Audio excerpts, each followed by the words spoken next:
Hello everyone. Today we will talk about the new features we introduced for the PI Planning app in May 2020.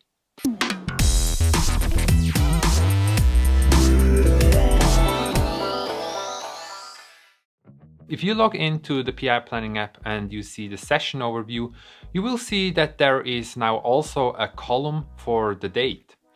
If your RT entered a date for the PI planning, you will see which PI planning you have to go to. Active PI plannings are automatically highlighted.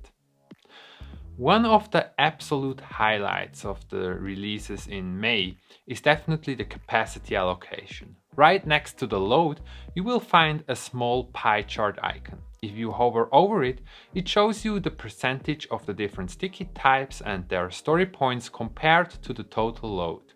If you also click on it, you also get a complete overview of the capacity allocation over all iterations of this theme. In the search, we have also integrated that you can now filter for single sticky types.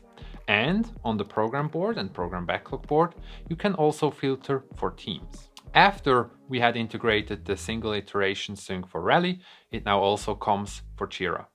If for some reason you notice that the state in a sprint in Jira does not match the current state in the PI Planning app, you can simply manually sync this particular iteration again.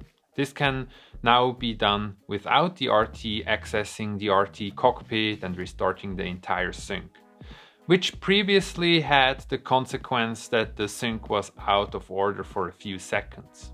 As always, let us know how we can support you even better in your remote or distributed PI plannings. Thank you very much for watching.